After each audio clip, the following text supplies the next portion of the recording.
everybody, welcome to week 7 of Pictures at an Exhibition. It's really exciting because we're getting close to the end of this first term of work on Pictures at an Exhibition. 3 more weeks to go after this one. This week we're looking at the Promenade 5 and Limoges, and they're really interesting movements. Promenade 5 is not familiar to most people because it's not in the version that most people know, which is the Ravel orchestration. And it is in the piano original, obviously, and the version that we're doing is roughly based on an orchestration by Mikhail Tushmalov, who was a Georgian composer who was studying at the conservatory in St. Petersburg and was a pupil of Rimsky-Korskov's. You might remember that Rimsky-Korskov was a good friend of Mussorgsky. They were part of this group of composers, Mogucha, Kuchka, the mighty handful. And they worked together quite often. Rimsky-Korskov helped Mussorgsky with a lot of his orchestration. And after Mussorgsky's death, he set Tushmalov to orchestrating some movements of Pictures at an Exhibition for a concert that he was conducting. Apparently, according to Glazunov, he wasn't terribly happy with some of Tushmalov's orchestration. At the first rehearsal, redid quite a lot of it, but not this movement.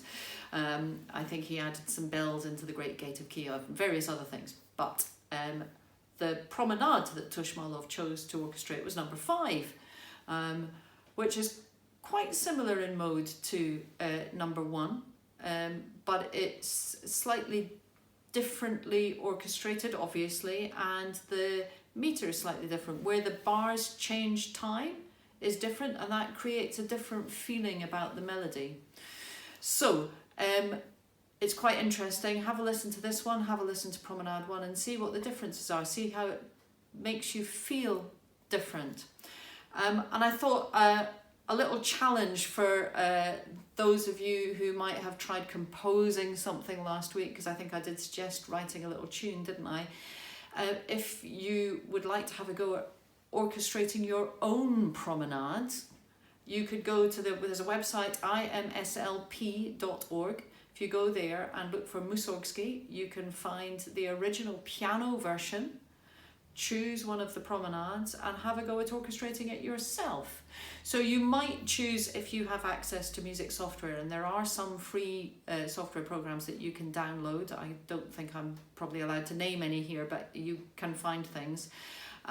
You could have a go at doing it in music software program, or you could just print out the piano part for one of the promenades and annotate it, how you would orchestrate it. That's often where I start when I'm orchestrating things. I do quite a bit of arranging for orchestra, and I usually start with the piano version and annotate it and then put it into the music software. So you can have a go at doing that, and it would be really fantastic to see some of your attempts at orchestrating a promenade. And then after the promenade, we have Limoges.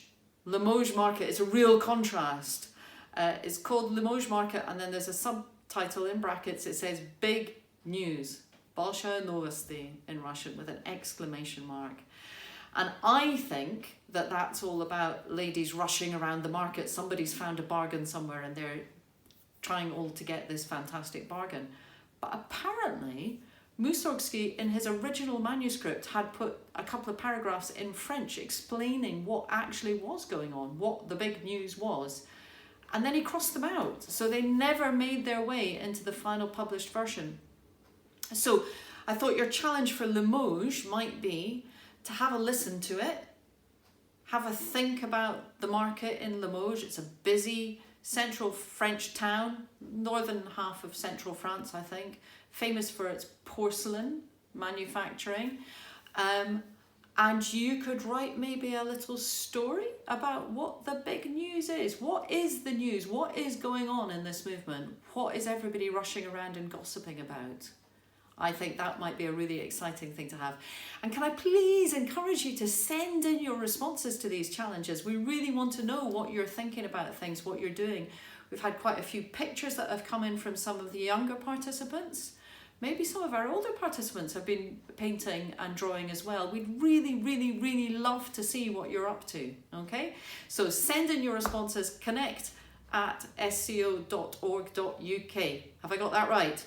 I think I have. Brilliant. Okay. Have a fantastic week, and we'll see you next week for catacombs and commortuous in lingua mortua. That's it, I think, isn't it? I think my Latin all went wrong there. Never mind. Anyway, have fun. See you next week. Bye.